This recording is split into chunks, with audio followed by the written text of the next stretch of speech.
Aleluia. Bom dia, irmãos. Quem está feliz, dá um glória a Deus aí. Olha para a pessoa mais linda que está do seu lado e diga: que bom que você veio hoje. Glória a Deus. Nessa manhã eu quero compartilhar uma palavra com os irmãos e eu quero te convidar a abrir o coração. Quantos estão dispostos a abrir o coração hoje?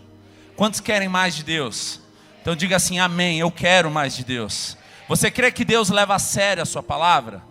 Então você crê que Deus ele pode fazer algo poderoso na sua vida nessa manhã? Eu quero falar nessa manhã sobre ter a fé correta. Também ativar a nossa fé. E a grande questão, a Bíblia nos ensina sobre fé. E fé é um fundamento da vida cristã. Mas eu não sei porquê, muitos cristãos, quando eles amadurecem, eles acham que fé é coisa para novo convertido. Mas a fé, ela tem que ser base, tem que ser o fundamento na nossa vida. Queira eu ou não, eu tenha 10 anos de crente, 20 anos de crente, ou eu tenha um dia de crente. Olha o que a Bíblia diz, texto-chave para isso. Hebreus capítulo 11, versículo 1. Hebreus fala sobre fé. E olha que interessante, a versão NVI diz: ora, a fé é a confiança ou a esperança, né, daquilo que esperamos e a certeza das coisas que não vemos. Vamos lá, o que a NVI diz? Presta atenção comigo, é importante isso. A fé é a confiança daquilo que esperamos e a certeza das coisas que não vemos. Irmãos, o que é a diferença entre esperança e fé? A esperança que a gente não tem certeza que vai acontecer é a esperança. Agora, a esperança de ter certeza daquilo que vai acontecer, isso é a nossa fé. Então, isso que difere a fé da esperança. A esperança é: eu tenho expectativa, eu espero que algo dê certo, mas eu não tenho garantia nenhuma. Agora, a esperança com certeza é a fé. E é disso que está falando, que a fé é a confiança, ou a certeza. Algumas versões dizem a certeza. E a versão Almeida, ela diz que é o fundamento, é o firme fundamento daquilo que se espera. Então, se eu espero, eu tenho certeza, isso não está falando de esperança. Isso está falando de fé. Fé é a certeza. Eu não tenho dúvida que vai acontecer. Alguém tem dúvida que Jesus vai voltar? Alguém tem dúvida que Jesus tem o melhor para a sua vida? Isso é fé. E é interessante que nós vemos nesse texto, que a Bíblia diz, e trazendo para o natural, isso é muito difícil de entender, a Bíblia diz que a fé é a prova das coisas que não se vemos. A gente vive no mundo natural, e como que você faz para provar algo? Você tem que mostrar um documento, você tem que mostrar um vídeo, você tem que mostrar alguma coisa que prove aquilo, sim ou não? Você chegar no juiz, fala: juiz, é o seguinte, não aconteceu isso. O que ele vai falar? Então, prova. E é interessante que a fé já é uma maneira diferente. Nós não estamos aqui para provar nada, nós estamos aqui para crer. Fé não é provar nada, fé é crer.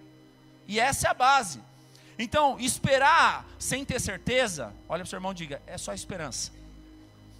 Agora, esperar com certeza é fé. Então entenda isso. A prova daquilo que não se vê. Naturalmente falando, como que eu vou provar algo que eu não vejo? Não tem como, é impossível.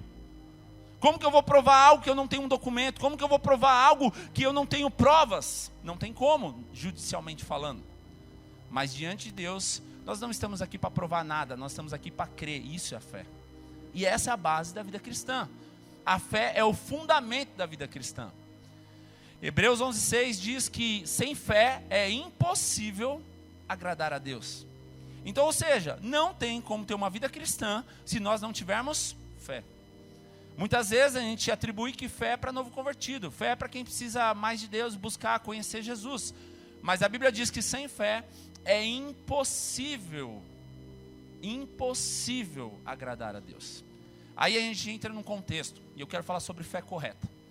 E se existe a fé correta, é porque existe também a fé errada, incorreta. E a grande questão é, todos têm fé, mas onde está a nossa fé? Essa é a base. E para falar disso, nós precisamos falar também de ter uma fé ativa. Ou nós temos uma fé correta ou não, mas também nós precisamos ver se a nossa fé está ativa. E o que eu quero dizer com isso? Tem muita gente hoje, cristão, evangélico, que vive como um cristão não praticante. A gente ouvia muito falar isso sobre católico, nada contra, se você é católico, está nos visitando, respeitamos, tá? Mas eu estou dando um exemplo que muitas vezes você perguntava para um católico, fala: o que você... eu sou católico não praticante. Quem já ouviu esse termo? Por que não praticante? Porque eu creio, mas eu não vou na igreja. E muitas vezes nós estamos vivendo um contexto hoje de um monte de cristão não praticante. Não, eu creio, Jesus é lindo, eu sou a igreja, mas eu não gosto de ir na igreja. Isso é de uma maneira ter uma fé, mas está inativa. Então nós precisamos aprender a ativar a nossa fé, porque muitas vezes nós estamos vivendo, até nós achamos Jesus lindo, nós acreditamos em Jesus, mas nós não praticamos ou não vivemos aquilo de maneira efetiva. Aí entra na questão da fé inoperante. O que é fé inoperante? O que é vida inoperante? É aquilo que é ineficaz, aquilo que não tem efeito nenhum. E muitas vezes nós estamos vivendo como um cristão inoperante, aquele que não pratica, aquele que não vive, aquele que não coloca em prática. E sabe qual que é o perigo, irmãos, de viver uma fé inoperante? É que o próximo passo disso se chama apostasia. Sabe o que é apostasia? Você abandonar a fé. Você abandonar a vida com Deus. Isso é a falta de fé. Mas na verdade você não tem fé? Tem, mas a sua fé está em um lugar errado. E essa é a grande questão, onde está a nossa fé? Muitos aqui hoje, ou muitos no mundo, têm fé, mas está com a fé errada. E a grande pergunta que eu te faço nessa manhã é, onde está a sua fé? Porque a grande questão não é se você tem ou não tem fé. Eu creio que todo mundo aqui tem fé. Mas a grande questão é, onde está a sua fé? A sua fé está no seu casamento, a sua fé está na sua conta bancária, a sua fé está na sua capacidade, a sua fé está no seu trabalho, a sua fé está no governo, a sua fé está na crise, a sua fé está onde? Ou a sua fé está em Jesus? Porque, irmãos, a fé correta é a sua fé está em Jesus. Independente da circunstância, você crê que Jesus é poderoso. Independente da circunstância, você crê que Jesus é a resposta, amém? Agora, qual que é a fé errada? E tem. É aquela fé, ainda bem que eu tenho esse trabalho, senão eu já estava perdido. Ainda bem que eu casei, porque feio do jeito que eu sou, não ia conseguir casar de novo. Irmãos, qual que é a fé errada? É você colocar toda a expectativa na condição. E muitas vezes nós vivemos dessa maneira. O que te faz ter paz é que todo mês o seu salário está caindo na sua conta. Aí se um mês não cair, aí é crise. O que te faz ter paz é porque tudo está acontecendo da maneira que você quer. Isso é a fé errada. Isso é uma fé condicionada àquilo que você quer. Por isso existe fé. Todo mundo tem fé. A grande questão é, onde está a sua fé? A sua fé está em Jesus, que é a fé correta? Ou a sua fé está em situações, condições? Existe uma frase que diz assim, se eu olho para mim, eu me deprimo, porque eu não tenho nada de bom. Isso quer dizer fé em si próprio. Ou se eu olho para os outros, eu me iludo, porque isso é fé nas pessoas, ou expectativas. Quando eu olho para as circunstâncias, eu me desencorajo. Por quê? Porque é fé nas condições. Mas quando eu olho para Jesus, eu me completo, porque Jesus é a fé correta. Posso ouvir um amém? E a grande questão é, nós estamos aprendendo que tem a fé correta e a fé errada. E você precisa identificar hoje que tipo de fé você está vivendo. Porque muitas vezes a sua fé é circunstancial. Tem dia que você quer Jesus, no outro dia você quer abandonar tudo. Tem dia que seu casamento é o melhor casamento do mundo, no outro dia você quer matar e quer separar. Isso é incoerente com a vida com Jesus. Então nós precisamos entender que nós precisamos viver a fé correta. Mas diante disso nós precisamos também entender que nós precisamos ativar a nossa fé. Muitos estão vivendo uma vida inoperante. Ama Jesus, acha Jesus lindo, mas não tem vida com Deus. E isso é uma fé inoperante. E a grande questão não é se você tem ou não tem fé. A grande questão é onde está a sua fé. Onde está firmada a nossa fé. E é interessante que eu quero falar com os irmãos que fé existe, todo mundo tem fé. A fé é quantitativa. Quer um exemplo? Olha o que diz Lucas capítulo 17, versículo 5.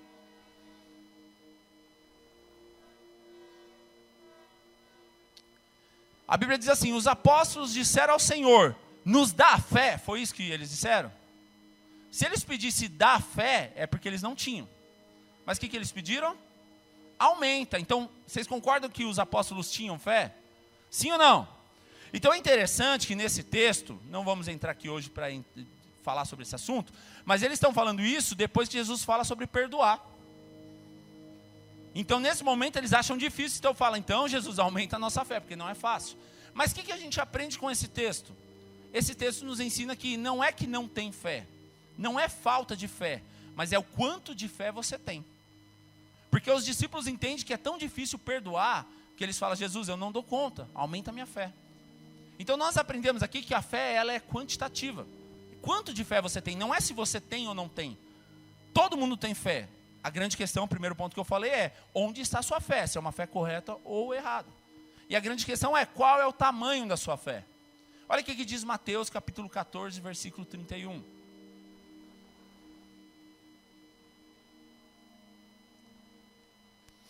Imediatamente Jesus estendeu a mão, segurou Pedro e disse, homem de pequena fé, por que você duvidou? Essa passagem fala de Pedro quando ele afundou. Mas é interessante também nós vemos, Jesus não fala que ele não tinha fé. Jesus fala que ele tinha pequena fé, ou pouca fé. Ou seja, mais uma vez nós aprendemos na Bíblia que fé não é se você tem ou não tem. Fé todo mundo tem e é desenvolvida. O quanto que você busca, o quanto que você ora, o quanto que você crê em Deus. Mas a grande questão é, o quanto de fé você tem? Mais uma vez, um momento aqui difícil, também não vamos entrar nesse texto, mas eu admiro muito Pedro, porque Pedro fez o que ninguém fez. A igreja gosta muito de apontar o dedo e falar, o cara fracassou, não conseguiu. Mas quem tentou? Só Pedro. É muito fácil falar, Pedro não teve fé, mas quantos tentaram? É fácil de jogar pedra, né? Mas não é esse contexto da palavra, vamos voltar. Então o que acontece? Aqui Jesus está nos mostrando mais uma vez que a fé é quantitativa. Homem de pouca ou de pequena fé. Ele não diz que Pedro não tinha fé. Até pelo contrário, Pedro caminhou, andou sobre as águas, então ele tinha fé. Mas por uma circunstância, ele afundou. Então, Jesus categorizou isso, ou chamou isso de pequena fé. Por quê? Porque ele olhou para a circunstância, e a circunstância foi maior que a fé em Jesus. Por isso a gente fala da questão da fé, a maneira correta. Porque qual o problema nesse texto, irmãos? Nós podemos aprender. Em algum momento a circunstância foi maior do que Jesus na vida de Pedro, por isso que ele afundou. Então todo momento que a circunstância falar mais alto que Jesus na nossa vida, a nossa fé está no lugar errado. A nossa fé está no governo, está na crise, está na situação, está na preocupação. Então nós precisamos aprender com tudo isso que a fé é sim quantitativa. E diante disso você pode aprender onde está a sua fé e quanto de fé você tem, quanto você está entregando a sua vida de fato para isso que você está vivendo. Olha que interessante que nós aprendemos sobre ativar a fé.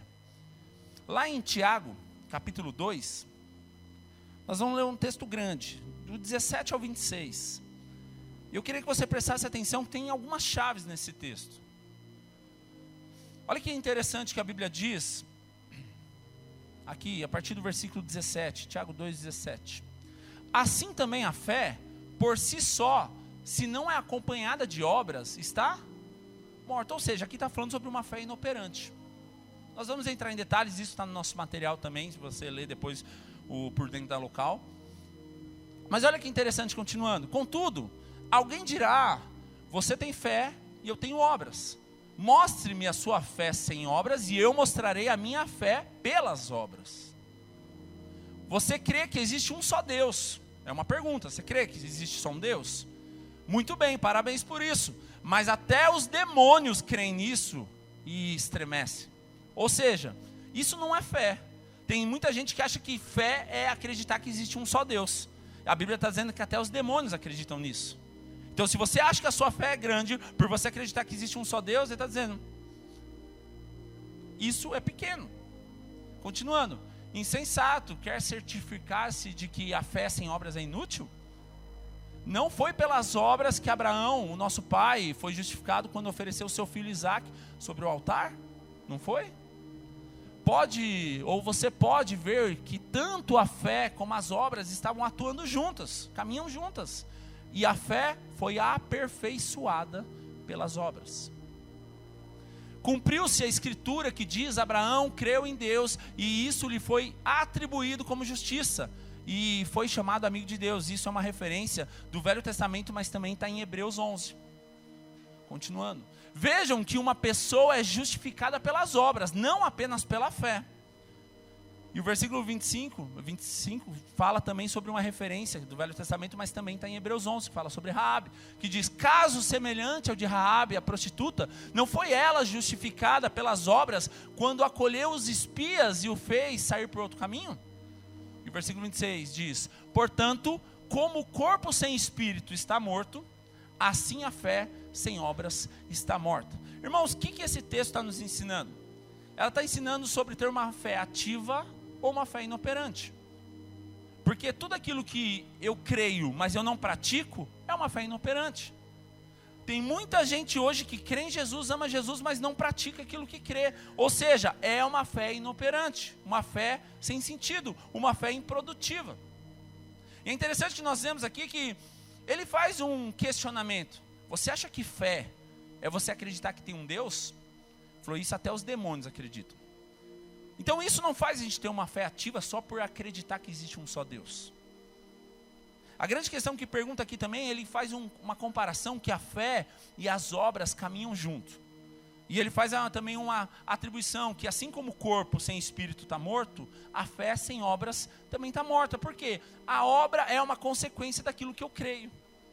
Tá? E isso está no nosso material, irmãos. Nós não vamos fazer obras para ser salvo, mas por nós sermos salvos e crer em Deus, nós praticamos as boas obras. Então o que esse texto está dizendo? Deixa eu te explicar algo. A salvação é pela graça, sim ou não? Tem merecimento? Não.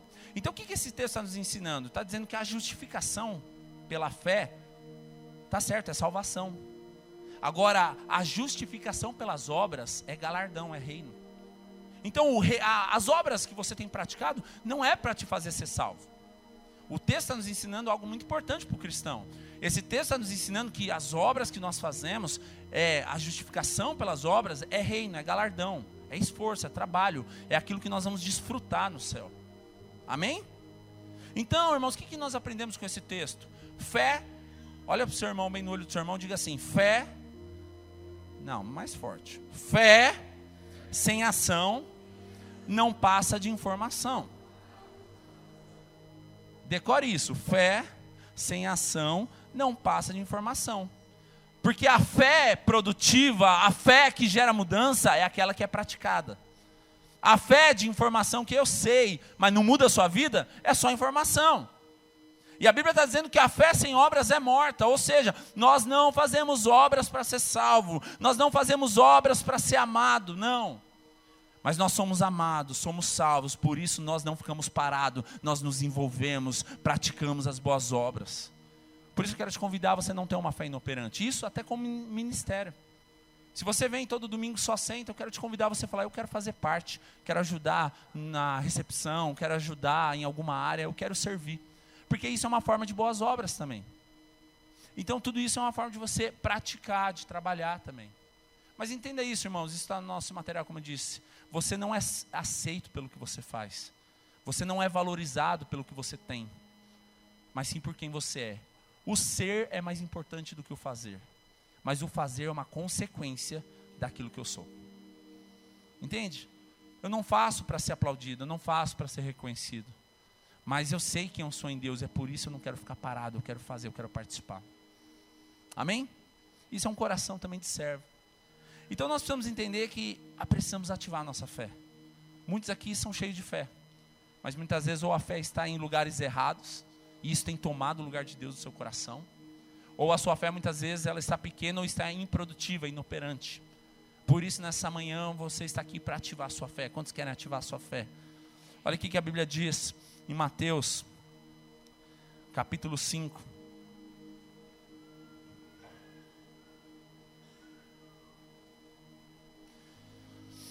Versículo 14, 15 e 16.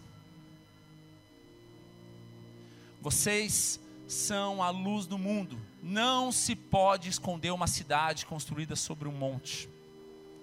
Ninguém acende uma lâmpada ou uma candeia e coloca debaixo de uma vasilha. Ao contrário, coloca-o no lugar apropriado e assim ilumina todos que estão na casa. Da mesma forma, brilhe a luz de vocês diante dos homens, para que vejam as suas boas obras. Ou seja, não é só ver que você confia em Deus, não é só ver que você é uma pessoa boazinha que acredita em Deus, mas vejam as suas boas obras e glorifique ao Pai que está no céu.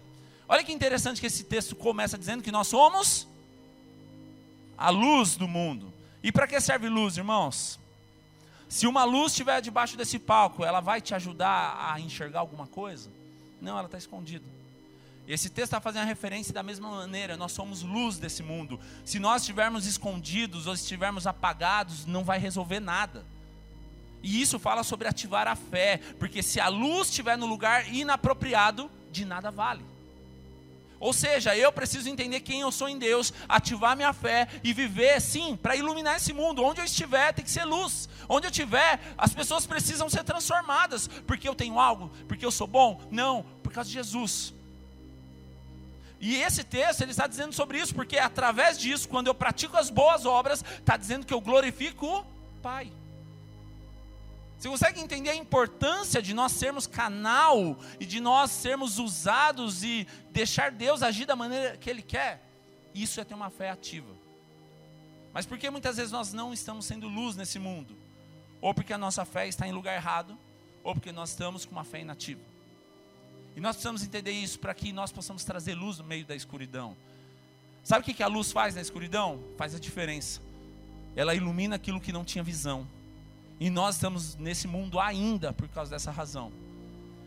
Irmãos, entenda isso. Se Jesus tivesse te chamado apenas para você ser salvo, você já estava na glória. Jesus já tinha te arrebatado, você já tinha ido para o céu, concorda?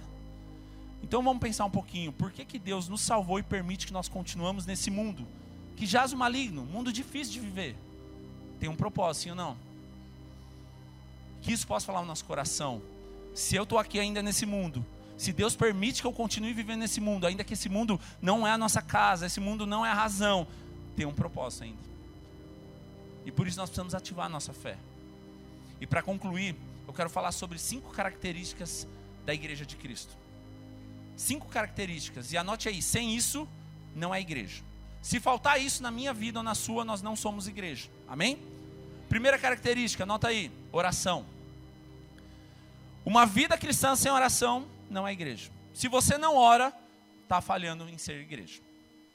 Segunda característica, para ser a igreja de Cristo, comunhão, relacionamento. Se você não tem comunhão, por que nós viemos aos cultos domingo? Porque para a comunhão dos santos, para que nós possamos ver os irmãos e possamos também ser alimentados, para sermos direcionados. Ou seja, não tem esse negócio de eu sou igreja em casa, eu sou igreja digital, eu sou igreja online. Não existe isso, gente. Igreja que não tem comunhão, igreja que não tem relacionamento não é igreja. Terceira característica para ser uma igreja de Cristo, a adoração. Uma igreja que não tem adoração, uma igreja que não adora a Deus não é igreja. Adoração é uma forma que muda o ambiente, adoração é uma forma de nós deixarmos o nosso natural e servir o Senhor, entregar a nossa vida ao Senhor e adorar em espírito e em verdade. Uma igreja que não adora não é igreja. Uma pessoa que se diz igreja e não adora não é igreja. Quarta característica para ser uma igreja, a igreja de Cristo, compartilhar da palavra, a palavra. Você que não tem tempo para sentar e ouvir a palavra, não é igreja. Porque se você não consegue se alimentar da palavra de Deus, você está se alimentando do quê?